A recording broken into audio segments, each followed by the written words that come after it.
You found us. You did. It's Emil. Emil Guillermo. Emil Amok to you. Welcome to the Secret Podcast. If we're on before 2 o'clock Pacific Live, I think we are. We're about like a minute before. Then this is the Lanyap. That's what they call it in the Bayou country.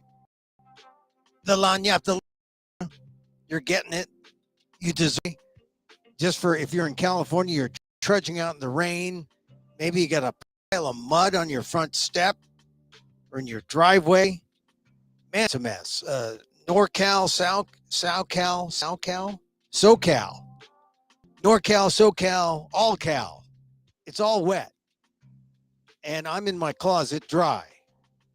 I was going to go down to SoCal today, and I said, no, I can't do it. My boat isn't big enough.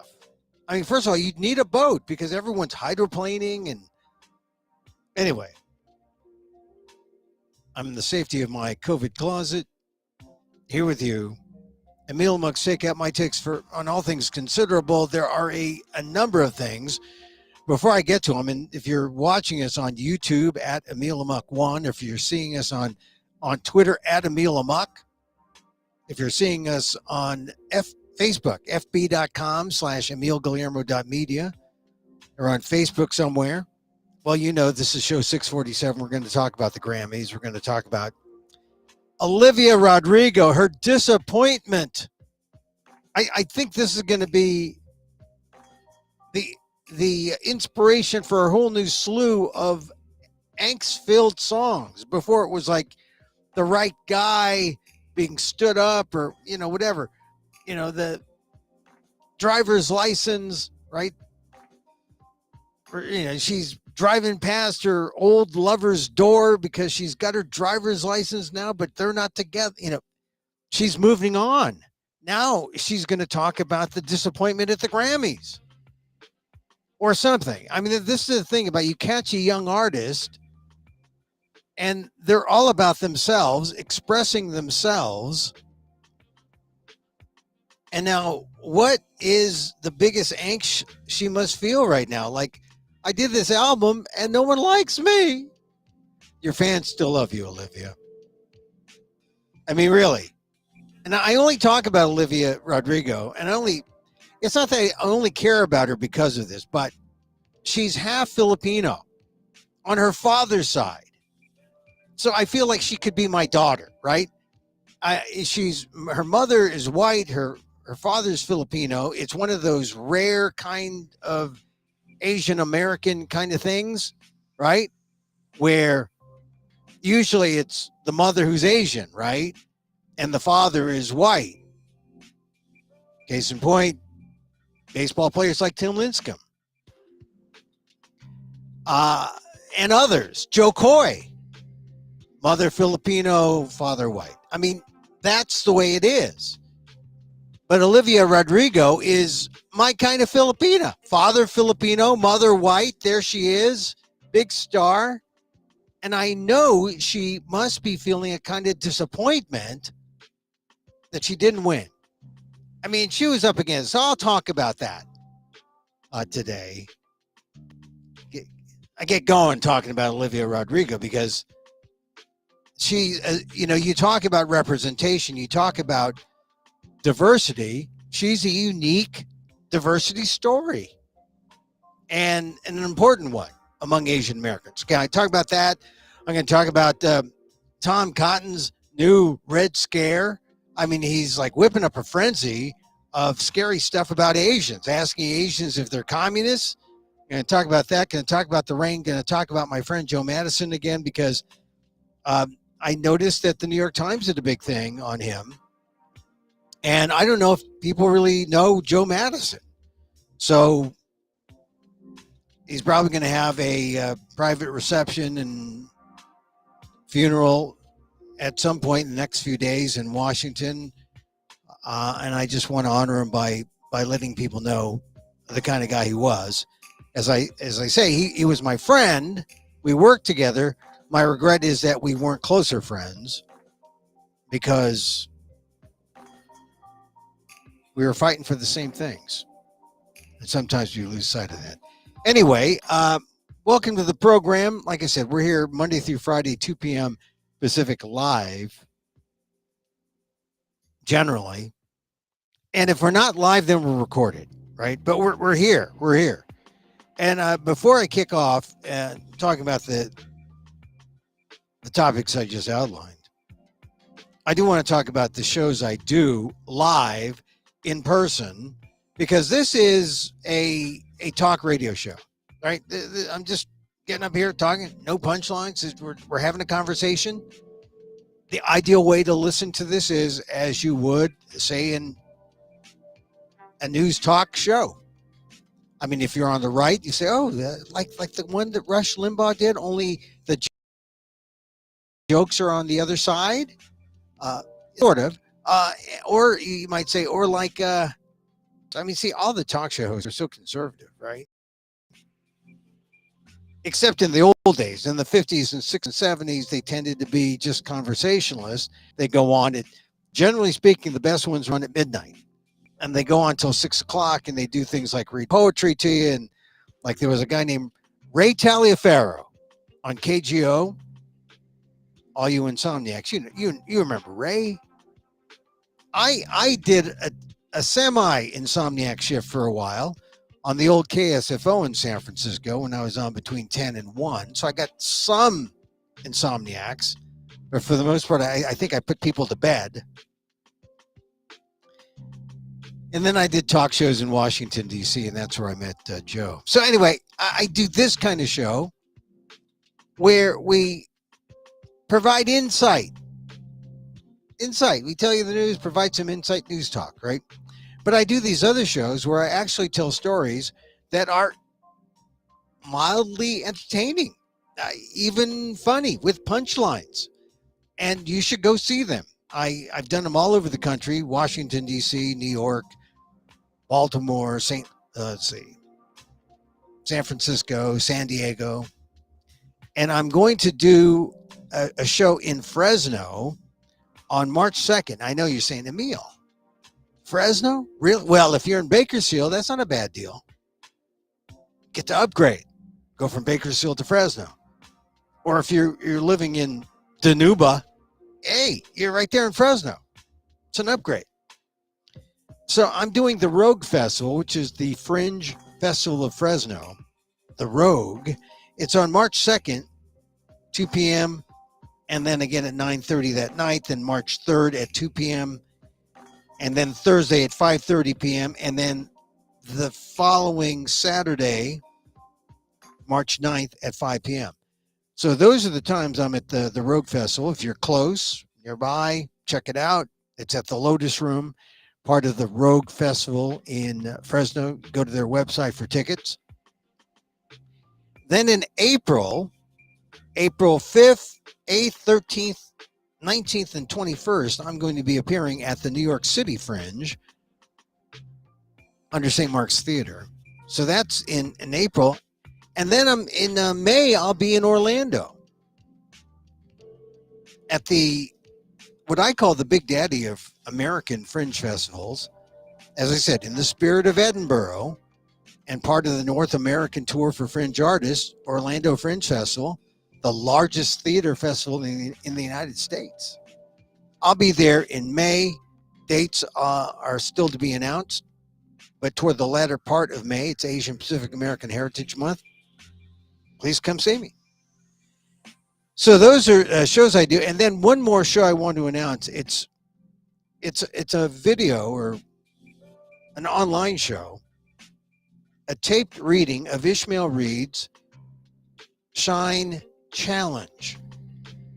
It's interesting. If you know the story about the Titanic, there's a story that's gone around in the African American community about a guy named Shine who was a stoker and was a survivor of the Titanic.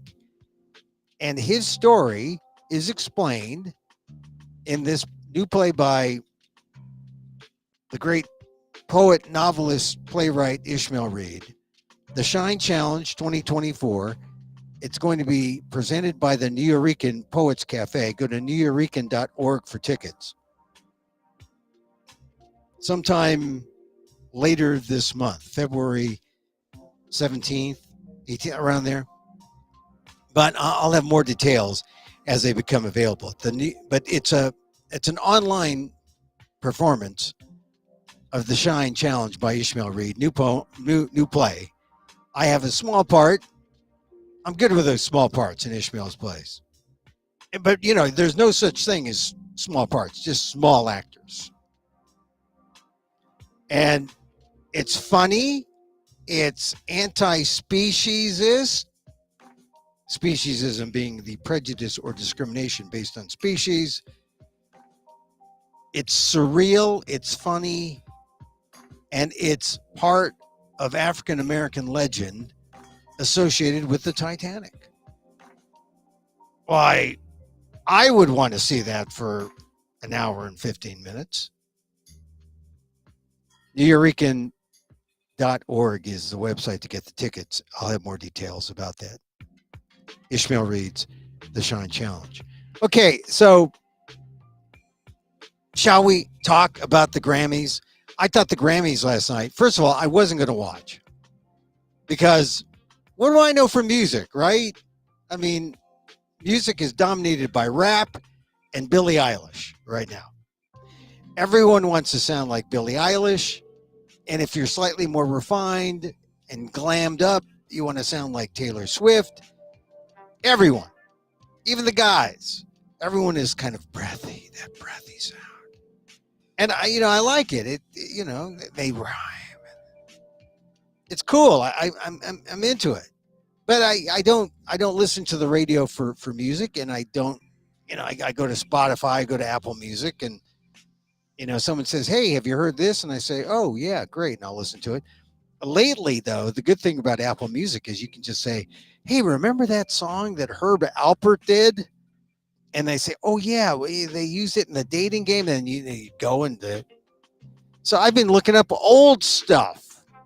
So, oh yeah, that was used in the dating game. Oh, that was used in the T-Berry Shuffle and the gum, the chewing gum. So for historical purposes, I've been checking out, music. So I thought, okay, I'm not going to watch the Grammys. I got sucked into it. First of all, Olivia Rodrigo, the Asian American, Filipino American pop star supreme. I mean, she swept all the new artist and best record, best pop, best, all those albums a couple of years ago. Now she's back.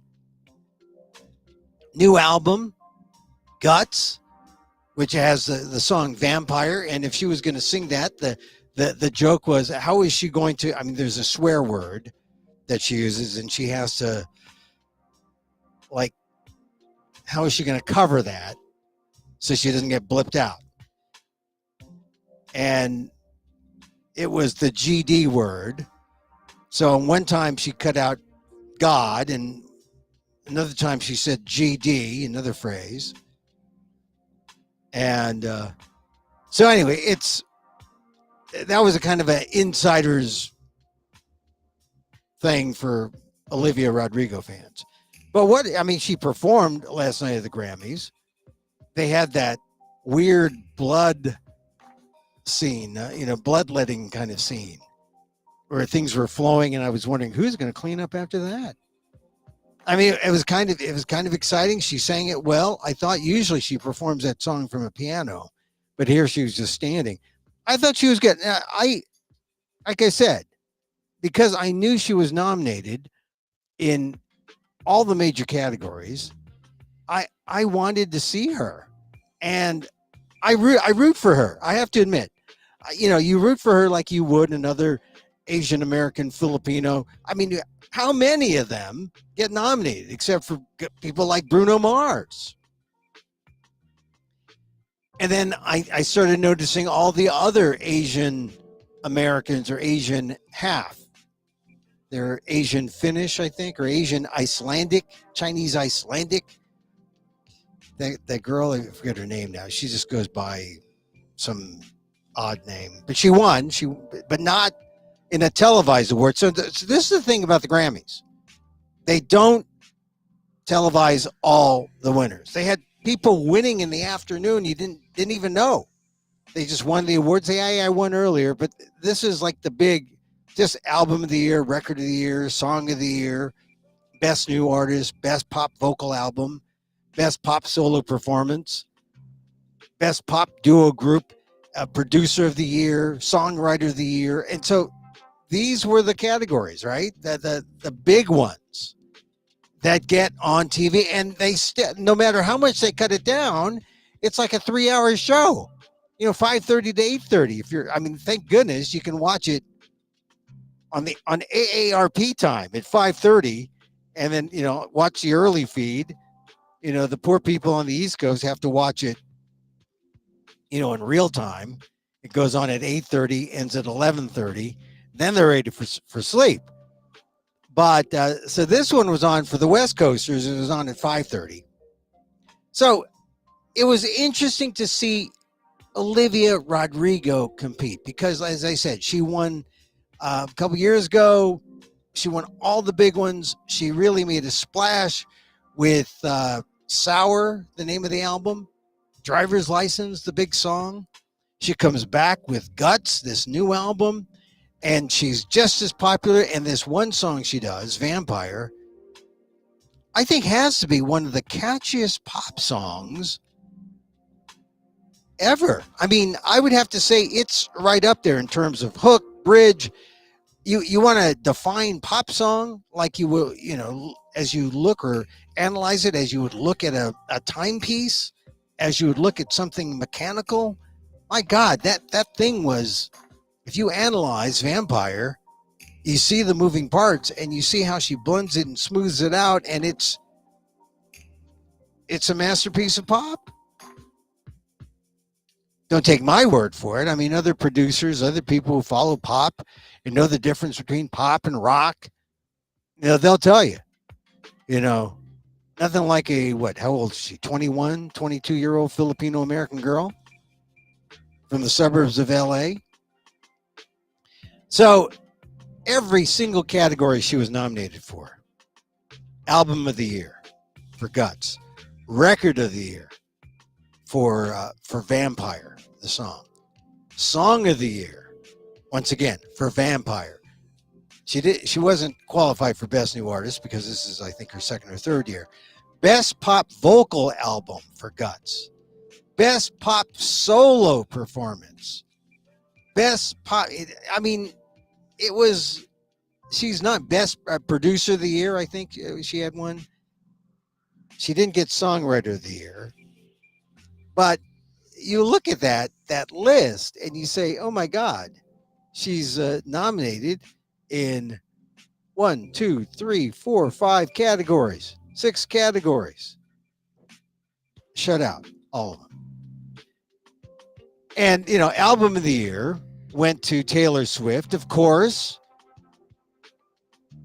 And because of that, she has won more than people like Frank Sinatra. She's in a league of her own. Olivia Rodrigo, she was there. She was nominated, but didn't make it. Record of the Year, that went to Miley Cyrus for Flowers. I might have given Miley Cyrus Best Dress, if you saw her dress. I'm not sure. Best Dress or Best Tattoos. I'm not sure. But Olivia Rodrigo was in a Versace. It was classic. She was dressed to kill. And this wasn't the prom. This was, and she didn't get Record of the Year.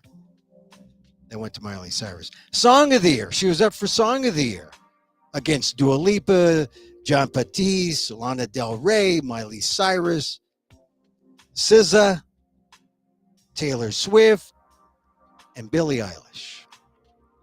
And I thought maybe here, Song of the Year, they give it to her for Vampire. She got to sing Vampire at the Grammys. But it went to Billie Eilish for What Was I Made For, which I'm a Barbie fan. I'm a Barbie. Great song.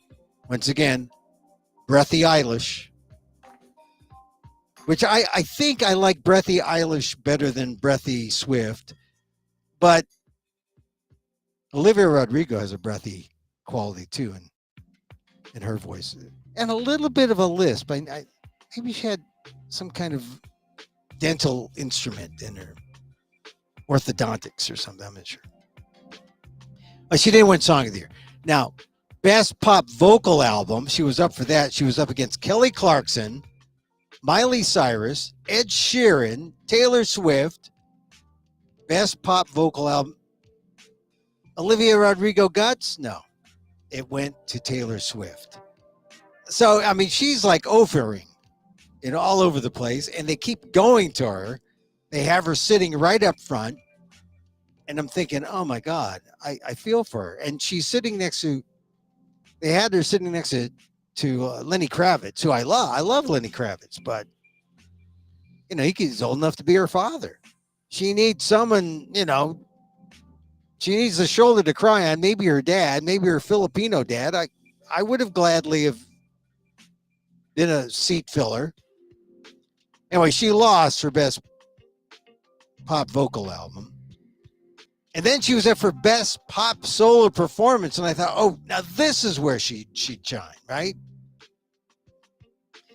She's up against Billie Eilish, up against Doja Cat, Miley Cyrus, Taylor Swift. Oh my God, all the big ones. Olivia Rodrigo? No, it was Miley Cyrus, Flowers. And if you think about it, I hope she takes a lesson or a note from Miley Cyrus, who got up and won her Grammy and said, look, I've never won a Grammy before. And I've won a couple in one night. And she said, look, here's the thing. I was good yesterday. I felt I had a beautiful life yesterday. And the message is, you don't need the Grammy to validate you. I thought that was a nice message. I mean, it was a nice message. You know, there was a camaraderie among the girl singers. Of course, you know, it was pointed out more than once that this was like a gal's thing, right? The women were dominant here. And rap and R&B and country. It was women who dominated the show.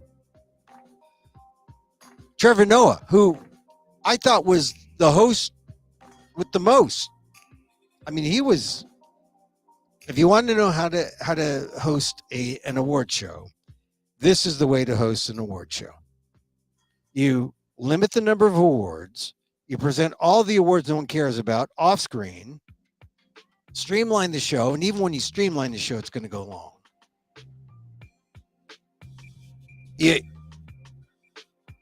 You know, the monologue is filled with some jokes, but mostly it's just to honor the people who are there. Not like in the Ricky Gervais style, but in the, hey, there, you're here. Welcome. Hey. And look, we're not going to make fun of Taylor Swift and, you know, all the shots on the NFL, but every time we mention Taylor Swift, we're going to go to a football player in the crowd who actually has played football. That was kind of a funny reverse. And they showed Terry Crews, who played football. I forget for whom, but he did play pro football. And so, you know, it was a nice way of getting into the show without alienating anybody. It was fun. And, you know, usually I like comedy that has a little more. But, hey, it was just, we're here for a good time.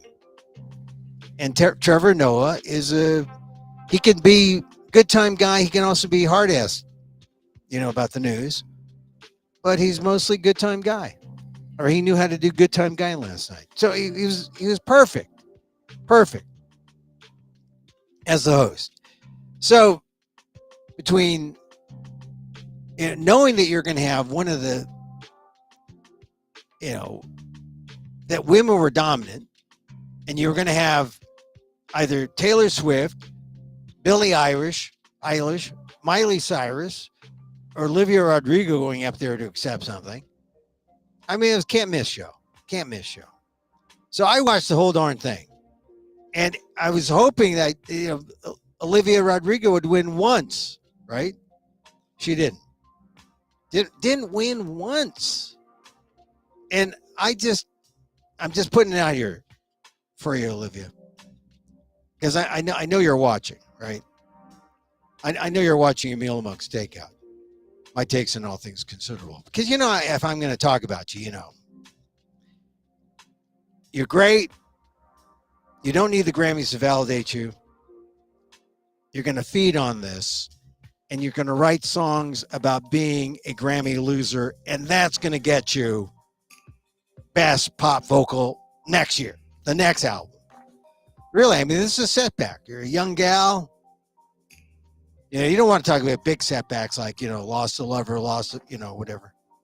But losing a Grammy and how that feels. There's a song there. There's a song there. I'm just saying. So I look forward to that. Because this is what happens to artists, right? This is what happens to artists who are expressive. They talk about their setbacks, and this is a setback.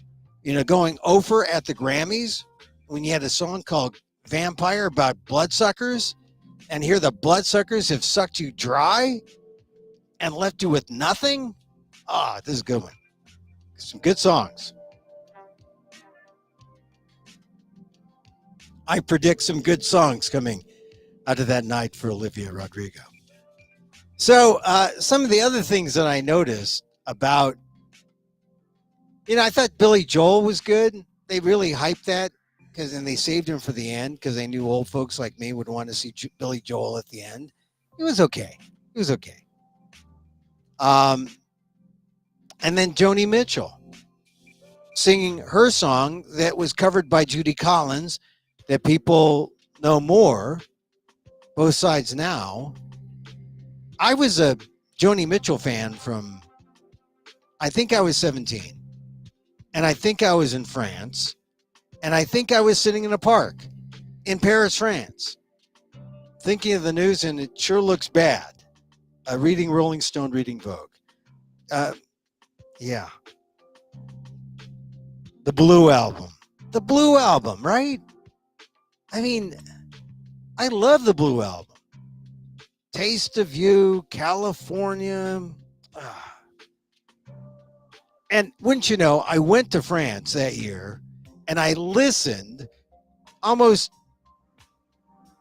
constantly. Someone had the Blue Album on cassette. We listened to that all the time and it was like, oh my God, the Blue.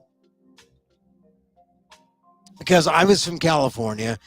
Everyone else is from New York. But when she sang that, it made me why would I be homesick on vacation? So anyway, so I love Joni Mitchell, and all throughout my radio career, when I played records, Joni Mitchell was great. Loved her. And it was kind of sad, but also triumphant to see her sing at 80 and to know that she is the same age as Joe Biden. And I don't know if Biden could sing that well. Maybe, I don't know. Trump, but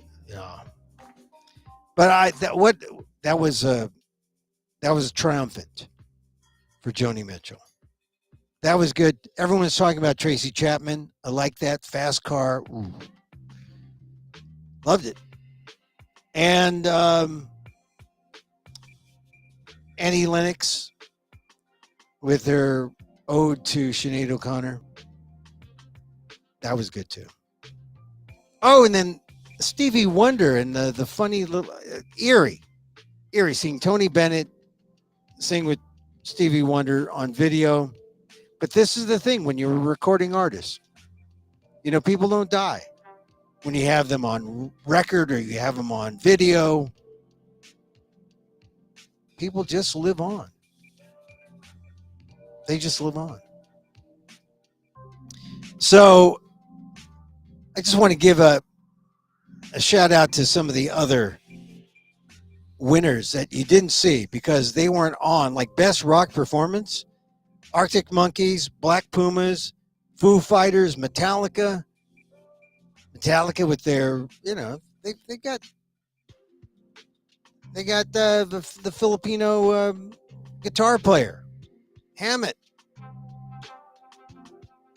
Lux Eterna was nominated for Best Rock Performance, but no, they lose out to, and I just saw them that yesterday night, Boy Genius, another breathy Eilish kind of sound. And they were dressed up in their, suits, white suits, looking good. Boy Genius, 3 women, not strong enough, one for Best Rock Performance. That was one noteworthy thing that I'll mention. SZA, I'm glad that SZA won. Boy Genius also won Best Alternative Music Album. And I'm just glad that I was able to finally get someone to show me how to pronounce SZA.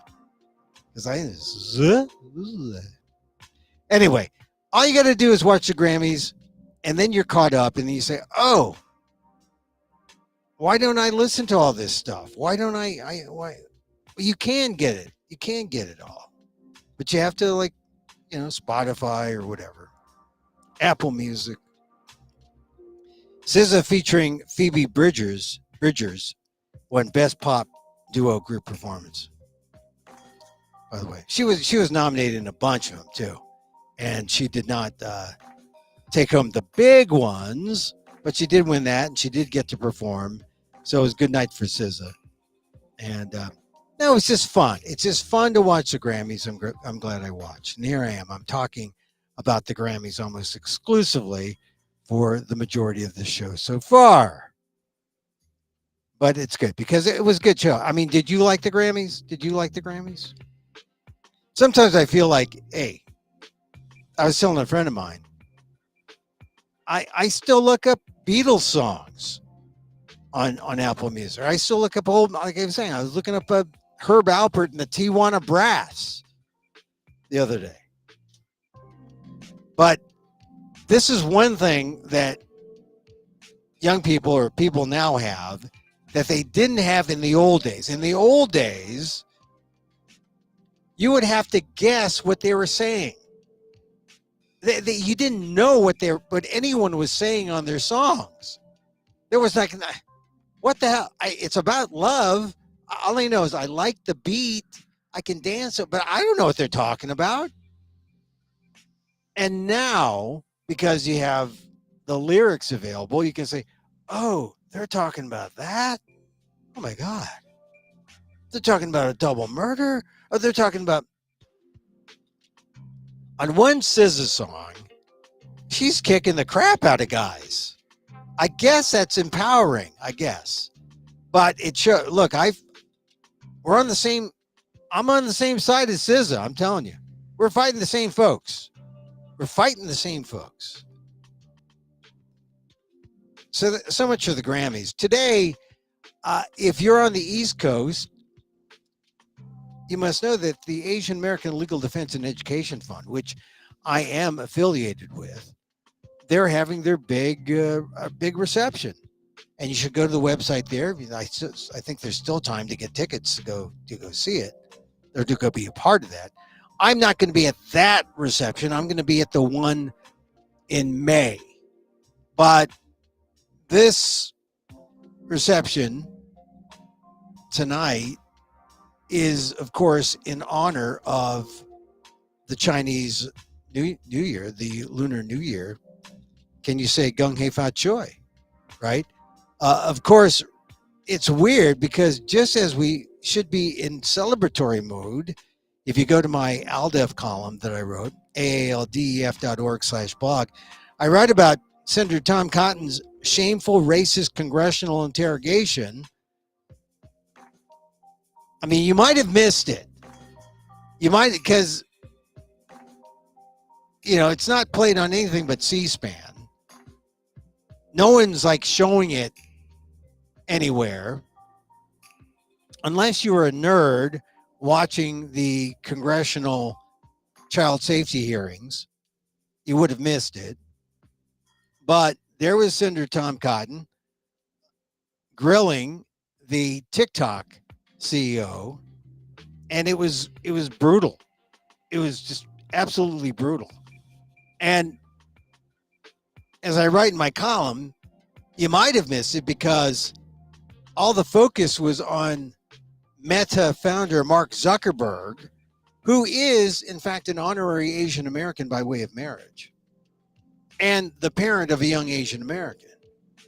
He was being pilloried for being at the helm of Facebook and doing nothing to help people who have been hurt by Facebook and by the people who go on Facebook and prey on young people. I mean, he was getting it. Chief among the people pounding Zuckerberg was Hawley, Senator Hawley of Missouri, and who actually challenged Zuckerberg to get up and apologize, and he did, to his credit. And that made all the front pages last week. So essentially that pushed everything out of the news, except for that little bit. And it's unfortunate because it pushed out Tom Cotton's interrogation of the guy from TikTok, CEO Shuzi Chu,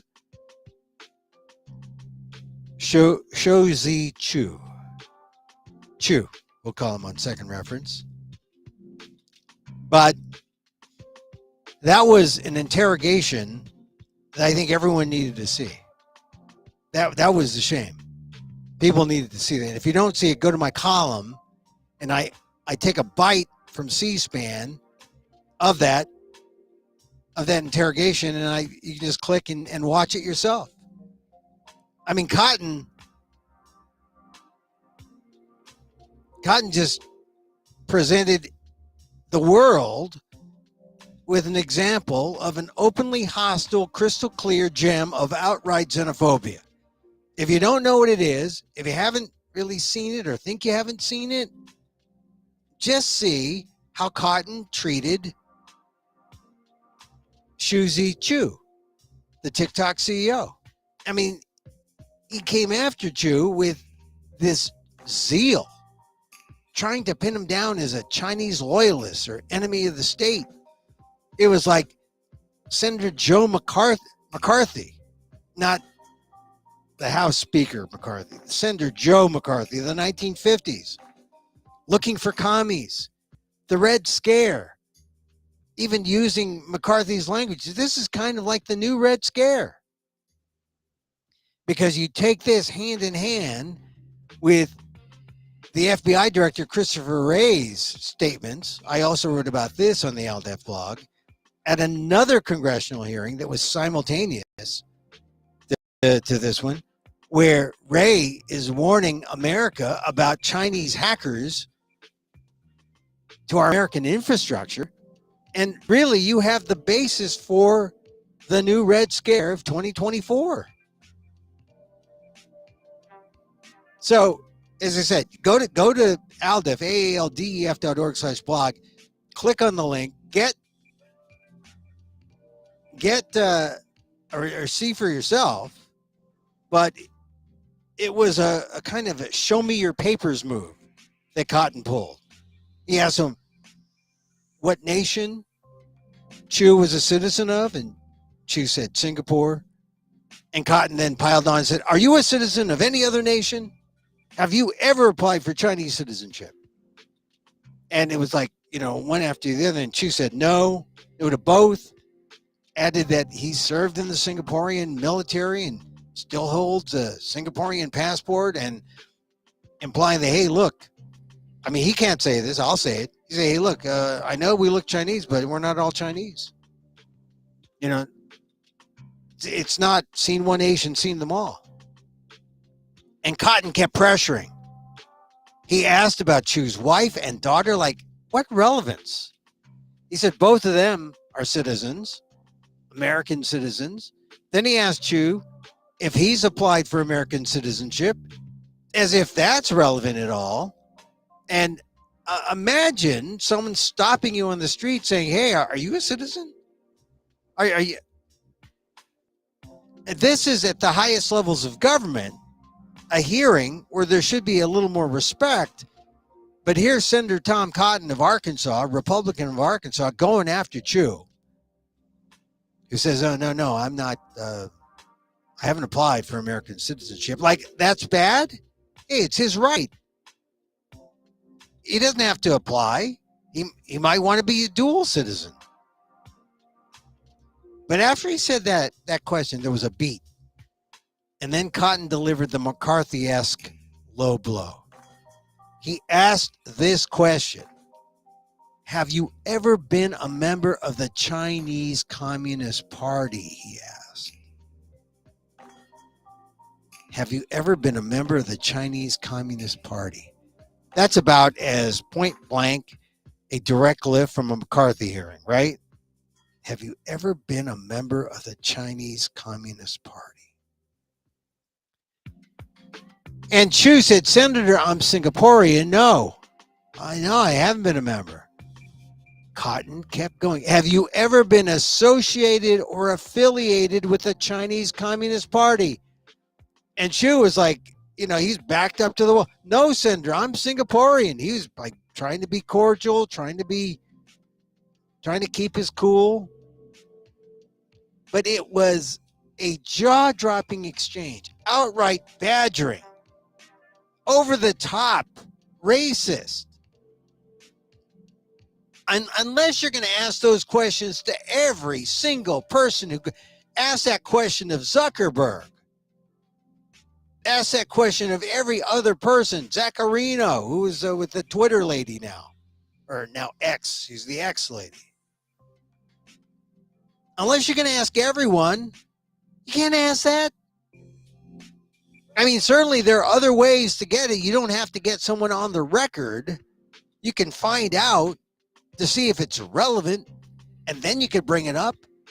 But if you know the answer, it's not relevant, then all you're doing is trying to create that racist atmosphere, and that's no good. So this is Cotton last week.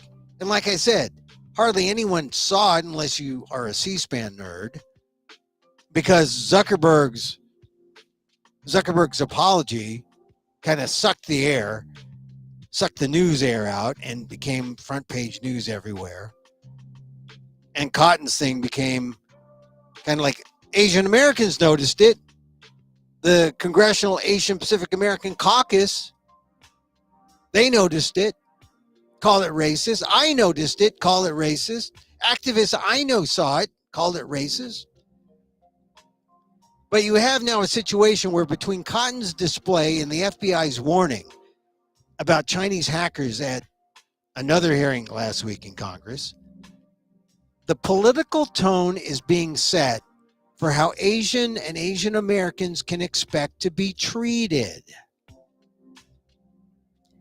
That's the significance here. They get away with this kind of thing. And others will do the same. Others will model Cotton. Others will model Ray. Ray was a little different because he put a disclaimer saying, "I'm not talking about Asian Americans, the good Chinese Americans. They're good people, sometimes caught in the middle." Doesn't matter. This is what comes up. A kind of, it's okay to hate on Asian Americans. And it's the kind of moment that politically could lead to loyalty oaths, outright discriminatory treatment. And I say this knowing that these are all sadly recurring themes in U.S. history. This isn't just, oh, well, maybe it will happen. No, it's likely to happen, because this is the way U.S. politicians deal with race, especially when it comes to Asian Americans. This is the way it happens.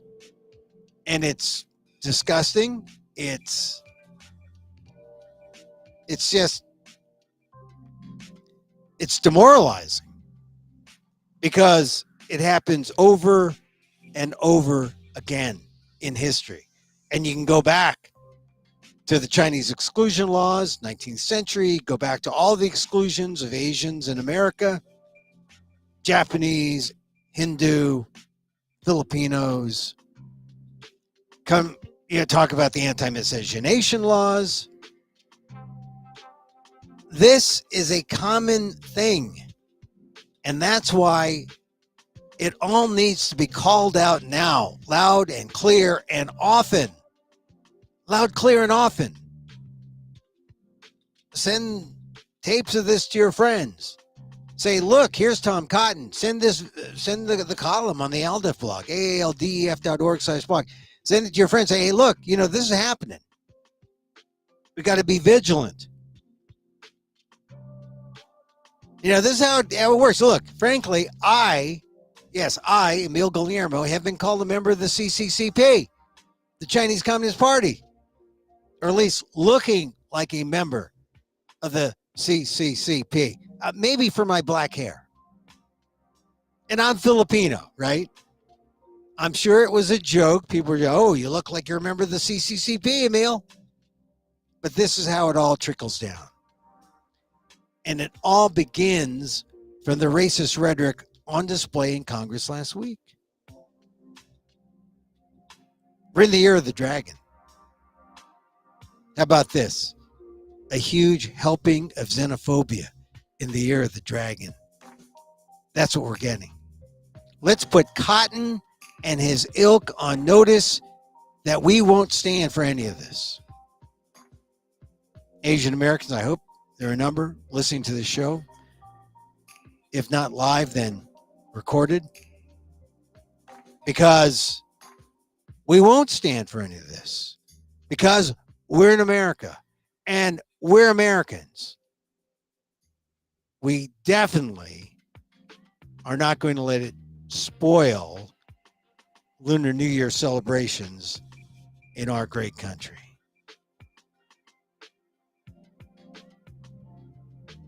Get my column, get the link to the C-SPAN clip on the ALDEF blog, Asian American Legal Defense and Education Fund, ALDEF, AALDEF.org/blog. And I think there's still time, you could still make it to the reception, the Lunar New Year reception in New York for ALDEF. I won't be there tonight, but I will be, because I'm in California, but I will be at the 50th year celebration in May. And there's still time to get tickets for that. So that's good. All right. So Cotton, man, I mean, it's racist as heck. Unless you're asking everyone who appears for their passport or if they've ever applied for Chinese citizenship. Because, look, if that were a thing, don't think the Chinese would say, hey, look, there's a Chinese guy, let's get him, in our fold. No, they'll look at the white people and say, yeah, let's get the white guy. They're going to do something else because they're spies. They're professional spies. They're not professional provocateurs like Senator Tom Cotton. Up to no good.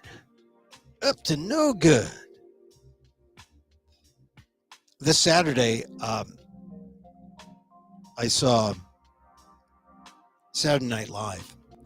I don't know what it is, but television is getting funny. I mean, that show is sort of up and down, off and on, but you get the right host and you get some inspired writing. And Io Edeberry, who is, she's from the Bear. She won an Emmy and she won a Golden Globe. So she's really hot right now. She was funny. There are a couple skits. The one on, the whole show was funny, but the ones that she was in, from start to finish, it was good. And the show didn't have to rely on J-Lo being there. You know, um, she had apparently she had some kind of hair extension problem. But yeah, Io Edeberry was funny, good. The uh, the most surreal sketches, the one where they're stuck in the elevator, that was, you see, that elevates it a little bit. I mean, you could do game show takeoffs, like why'd you say it? Where you talk about people who are saying things online. You ask them why they said it. You do those games.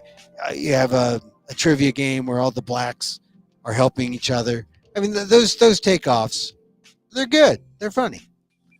But the next level was the filmed sketch of the elevator where they're lost, or they're in an elevator that's stuck, and they find themselves going to an elevator utopia. It's just, surreal, absurd, funny as hell, and just a taste of that old Saturday Night Live. I mean, when you would watch it, and it was, I got to see what's on. I got to, the first couple years. I mean, now it's what, like 50 years old or something.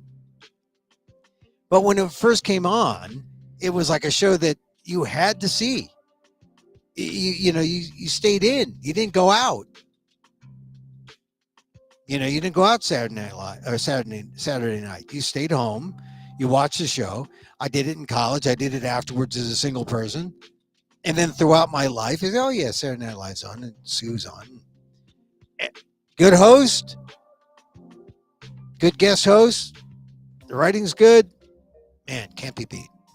And yesterday was one of those times.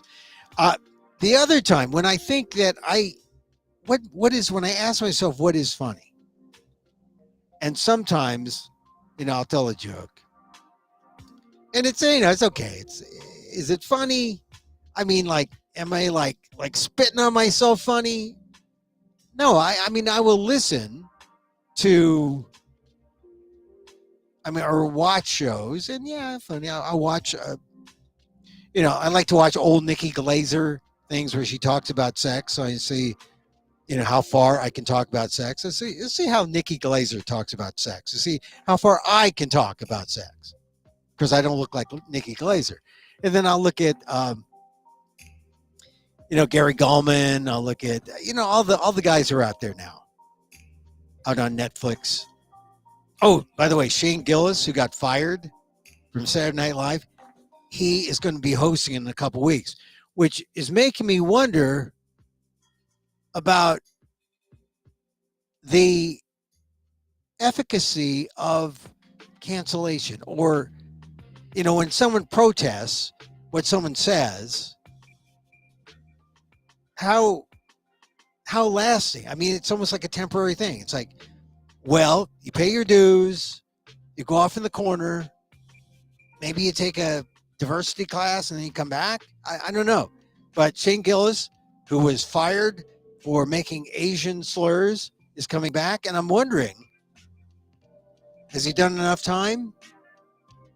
Is he right? I mean, I'm telling you, since I do comedy too at times,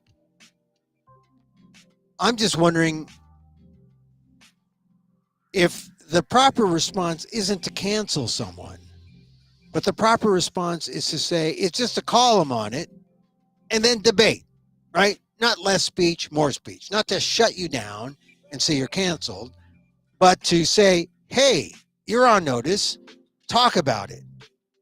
Because the more we talk about it, maybe we can get to an answer. Maybe we can get to some understanding. But the way we have it now, we got people who act as censors, shutting people down. They go away, they come back, and then it's okay. They walk out and say, hey, coast is clear. Louis C.K., Dave Chappelle. I mean,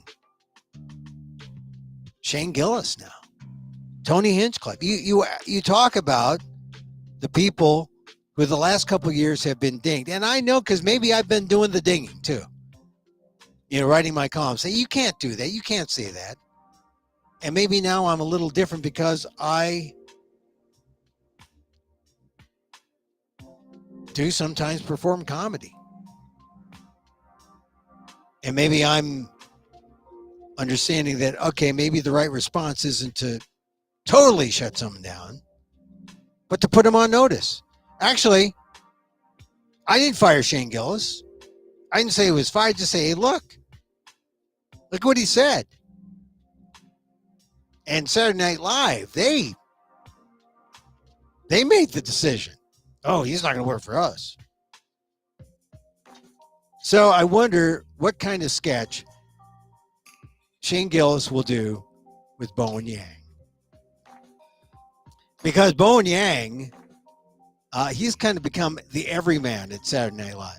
You need a Filipino? Bowen Yang. You need a white guy who is, a little effeminate? Bowen Yang. You need someone to play something that's, nondescript, gay person, straightish. Bowen Yang. I mean, he comes out. He doesn't play Chinese. He doesn't play necessarily. He is Asian American, but it just goes to show you how things have evolved. Maybe for the good.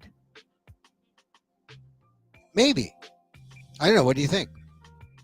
Email me. Let me know. Because I'm curious.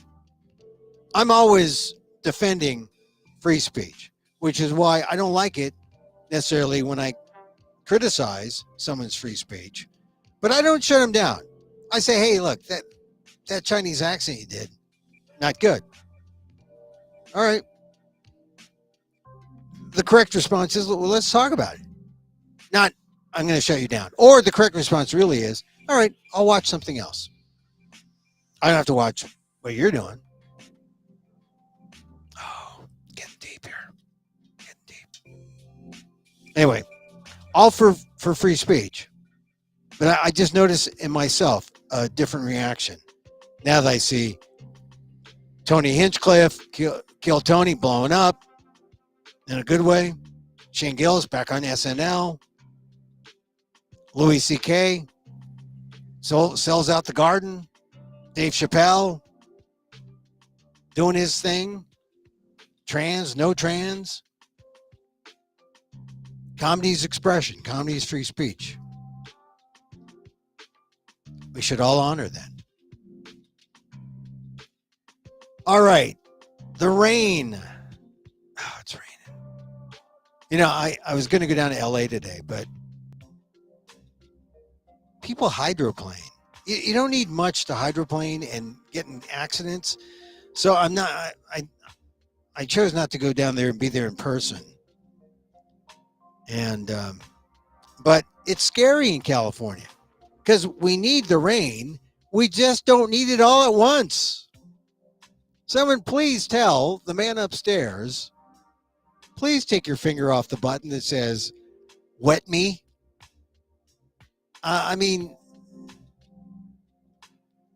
But it's going to go on today, Monday through tomorrow, and then it's going to get better. But, every time I go to LA, everything looks so dry and so, yellow, the grass. And it's good that they get rain, but anyway, if you're out there driving, smart. All right, one last thing on my friend Joe Madison. And I remember I talked about this the other day, and that's because Joe and I worked together in 1994 at a radio station, WRC. 98, let's see, was it 98? 89? 980 AM. Oh, the good old days, AM radio. But,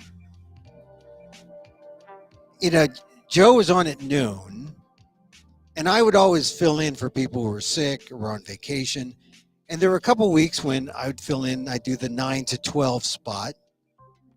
Yeah, put the Filipino guy up against Rush Limbaugh. Oh, yeah, we know how well that worked. If I'd killed Rush Limbaugh in the ratings, I'd be syndicated in 400 radio stations. But no, it was one of the first times I was doing talk radio after doing NPR. Enjoy talk radio is the most exhilarating thing, right? With or without callers. And I'd learn a lot from Joe those weeks when I'd get on before him and he'd get on at 12. He was always doing stuff. I mean, he was like living in Philadelphia and driving to Washington. He was always in a tracksuit. But we were friends, but not close enough. And that was my regret. And so I just want to make sure that everyone knows about what a guy Joe Madison was. The New York Times did an obit. Joe Madison, radio host and civil rights activist, dies at 74. Incredible. So 74 is not old. 74 is not old. I mean, but now I know how old I didn't know how old he was. I thought we were just all the same age. But now I see he was older than me. It's like the high school seniors looking at the incoming freshmen, I get it. But you get to a point where, it doesn't matter. Like now, he's 74. He can't look at me as a freshman. Anyway, this is written by Trip Gabriel. Joe Madison, an influential talk radio host with a rumbling musical baritone who interviewed President Barack Obama in the Oval Office and numerous other political leaders in his studio in Washington, D.C., urging them to take action on civil and human rights issues, has died at his home in Washington. He was 74. His family announced the death on Thursday, but did not specify when it occurred. In December, Mr. Madison said in a statement that he was taking leave from his daily show on Sirius XM satellite radio after learning that his prostate cancer had returned. It had been in remission since it was first diagnosed in 2009. This is incredible, right? The coincidence. General Lloyd Austin, his prostate thing, where he didn't tell anyone because, you want to keep things private. But here's the thing about prostate cancer. You do a public service, especially if you are in the public eye, in the media, or if you're a public, a public servant, like the defense secretary, for goodness sakes. And he knew it. He owned up to it and said that he should have come out and used it as a public health learning moment. So, and look at it again today. We have King Charles with the cancer diagnosis after going in for some kind of prostate procedure. They didn't say what kind of cancer, but this should be a warning to everyone to go get screened. It's really nothing to get screened, but you'll learn a lot. And the earlier you catch all of this stuff, the better you are. In fact, it's not just early detection. You should also work on being vegan. And I'm saying this as a vegan myself, but knowing that if you put junk in you, you only hurt yourself. And by junk, I mean all the things that people say are good or taste good, but aren't really good for you, but you eat it anyway. Like red meat, like chicken, like fried food, like oil, there are ways to fight diabetes. There's ways to fight prostate cancer, ways to fight breast cancer through diet. And it's not hocus pocus. It's not some kind of, It's not some quackery. Diet works. But in conjunction with advice from your medical professional. But diet generally works. To beat diabetes type 2, to beat prostate cancer, to beat breast cancer, diet will work. Depends on when you catch it and depends on how you implement your plan. So more on the obit. Madison's family announced the death Thursday. Let's see. Mr. Madison was ranked number 6 most important talk host in the country in 2023 by Talkers magazine on its heavy 100 list. Now, Talkers is just a magazine trying to hang on there. Look, if you've been in the radio business, you know Talkers. You know the old Radio and Records. It's an old tabloid industry journal. You know, in terms of nationals, there aren't that many. Not anymore.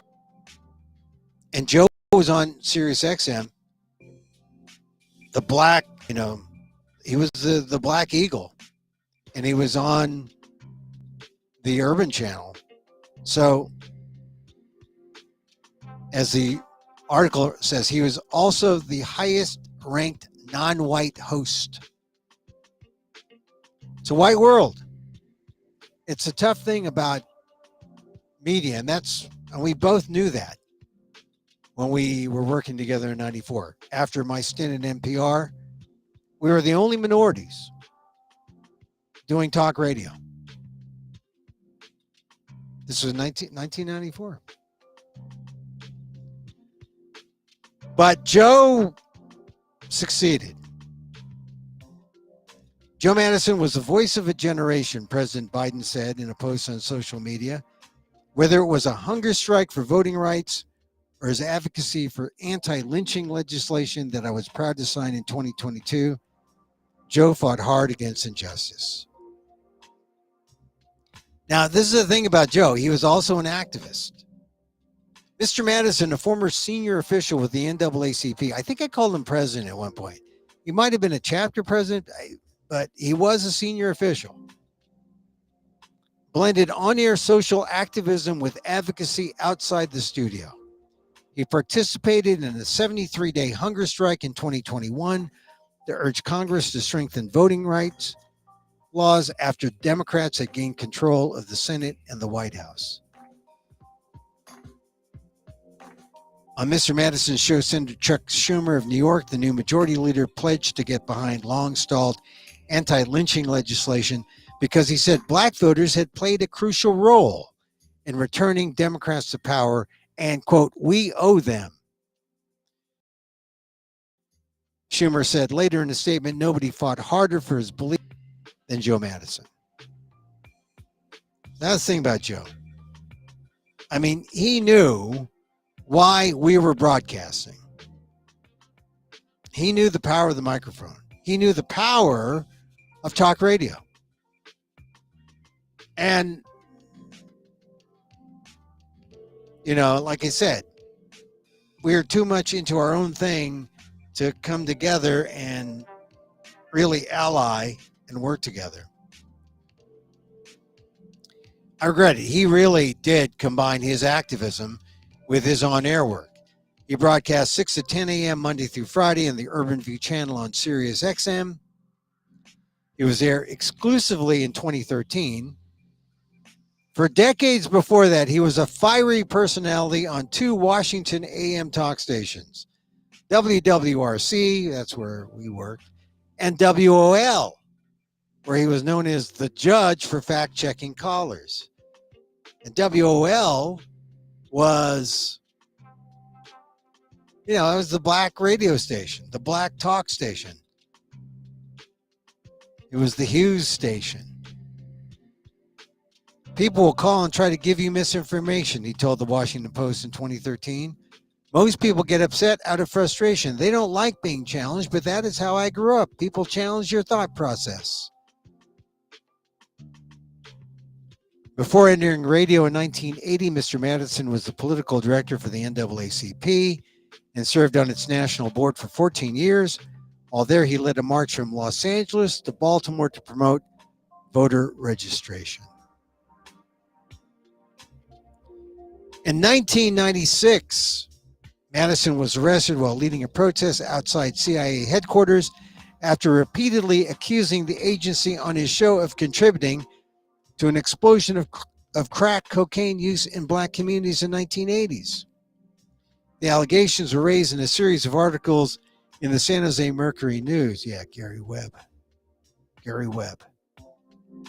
A Michigan Congressman, Representative John Conyers, called into Mr. Madison's show to praise him for raising the issue, but critics said Mr. Madison was spreading a conspiracy theory to black listeners. I don't know. I think Gary Webb wasn't a conspiracy theorist. He was a journalist. A House Intelligence Committee investigation later found no evidence linking the CIA to the epidemic. Well, but there were sales. There were sales being done. In 2015, Mr. Madison remained on the air for 52 straight hours to raise money for the Smithsonian National Museum of African American History and Culture. Now, here's the thing. I didn't know this about Joe. So he's an activist. He was born in Dayton, Ohio.